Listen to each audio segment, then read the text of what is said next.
Max Shield breaking Fantastic Four, major casting and plot. See what everything always has to say about the Fantastic Four. And it looks like probably having him play Reed Richards. Looks like, let's see what he has to say about this and check this out.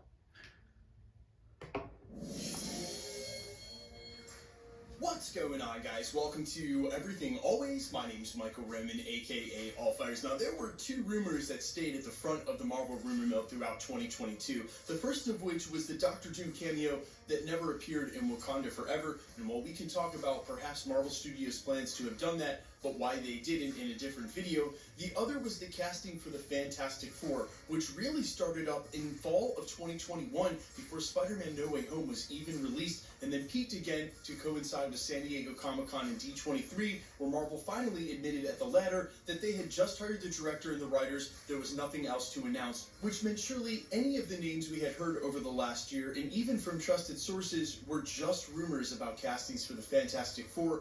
We would have to actually wait for them to start casting before we get new news. That's where we pick up today with two separate industry insiders talking about what's going on with the Fantastic Four. And in fact, we even have a brand new frontrunner for Reed Richards, and it's not John Krasinski. We're going to break down all the recent reports over the last week coming from within the industry about the Fantastic Four, not only about castings, but what they plan on doing with this film. But first, if you could grab the subscribe button. We do daily Marvel content at the channel, and that's all we do. Everything from official Easter egg breakdowns, trailers, and reviews, to the occasional industry insider report, and everything in between. So if that sort of thing's for you, hit the subscribe button, leave a comment down below. That will automatically enter you to win our ongoing PS5 giveaway, which the next one is right around the corner. And as I've said, this month, we're going to start giving them away to coincide with the actual Marvel movie releases instead of subscriber milestones. So again, all you got to do, be a subscriber, leave a comment on the video, stick around at the end of the video. We get into all the giveaway stuff again there. Okay, so the first major update comes from Puck, though not the Marvel character, the news outlet earlier this week, officially confirming that Marvel Studios is, at this moment,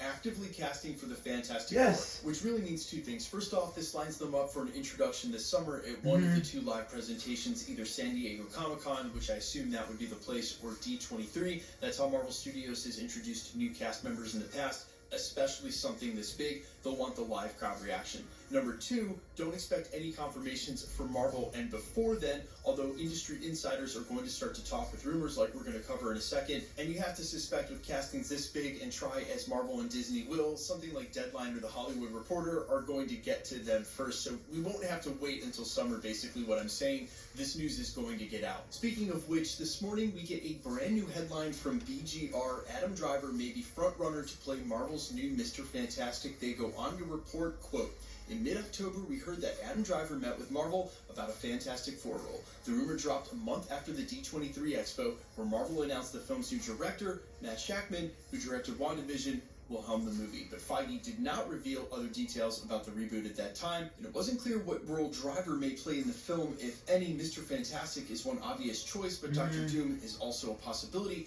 assuming Driver might want to continue to play the villain in big franchises. They had speculated Mr. Fantastic would make more sense, though, given he had just played Kylo Ren in Star Wars years earlier.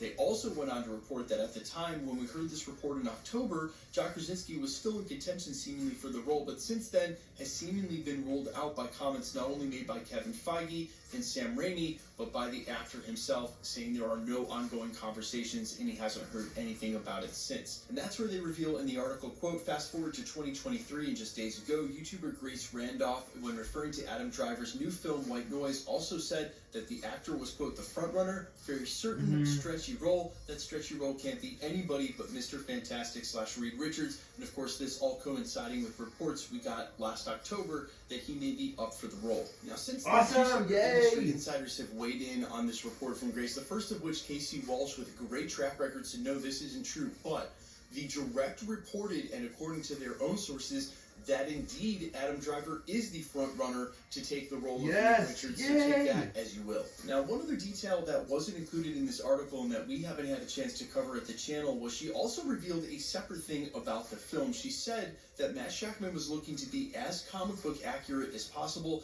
down to casting a Jewish actor to play Ben Grimm. That really coincides with what Daniel Rickman had said months earlier, where they may look to do the Fantastic Four as a period piece actually set in the 60s when the original comic was set. So while yes, it's very fun to play who's going to be on the team, for me this is a much bigger piece of news because it has huge implications for what they're looking to do with the team. First and foremost, I guess I'm just a bit of a John Krasinski fanboy and really want to see him back in the role. I don't know if I get overly excited about the news of Adam Driver, but what I will say is that Adam Driver is an excellent actor, and if Marvel should choose him for Reed Richards, I'll be on board.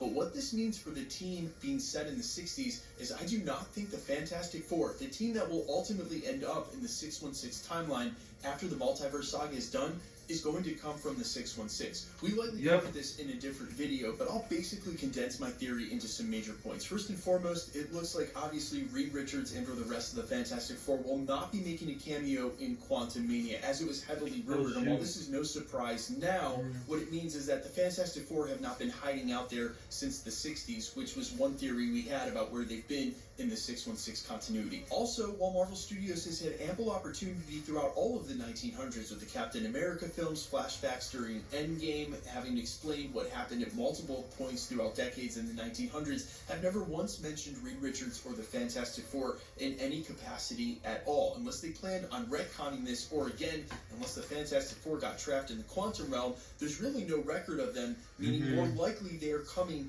from a separate universe. In the end, though, when the Multiverse Saga is done, when we've talked about a soft reboot for what the 616 will look like, that team will end up staying here. But there have been too many rumors about them wanting to cast a younger cast so they could have multiple years in the MCU. And if they're going to be younger and set in the 60s, that logically means they're going to have to come from a different universe, which I am totally okay with. In a Multiverse Saga, you would suspect, again, heroes are going to come from other places. It won't just be the heroes in the 616. So that's, to me, what they're going to do. Set the Fantastic Four in the 60s as a period piece, but again, it won't be the 616 timeline. By the end of this, they will be our main continuity team, though. Let me know all your thoughts down below. Quickly, do you think it's too much of a rehashing of Captain America being a man out of time? You'll get the team out of time. I actually saw that quote with the original report from Daniel Rickman, RPK, when he first rumored a 60s setting. I think it's the most likely case for how they do this film, and they do it right. And Kevin Feige's already been on record as saying that they want to do it very different. This would be the way to do that. Let me know all your thoughts down below. As always, quickly, let's get into the giveaway stuff before I let you go. If you're interested in the PlayStation giveaway, we're giving the next one away to coincide with Ant-Man and the Wasp: Quantumania's release in the middle of February, so we are not that far away. All you have to do to be entered to win, be a subscriber, leave a comment down below, because it's truly random. The more videos you comment on, the better chance you have of winning. All winners will be announced at the end of videos, the same way we're doing here. The best way to keep up with the content has always been to hit the notification bell with all notifications turned on. And as always, if you liked today's video, I'd appreciate it if you hit the like button. My name is Michael Roman. You can find me in a couple of places, Instagram and Twitter at I'mFires. You can also find me on Spotify, YouTube, Amazon, Apple, iTunes, under the name Allfires. And while I sincerely appreciate you checking my music out, thanks for checking this channel out. Stick around. We'll be posting again real soon. I'll see you guys at the live watch party, and then I'll have the Easter egg breakdown up as soon as I can tonight. See y'all later. Peace. So if you like this video, have a great night, and see you guys. Bye.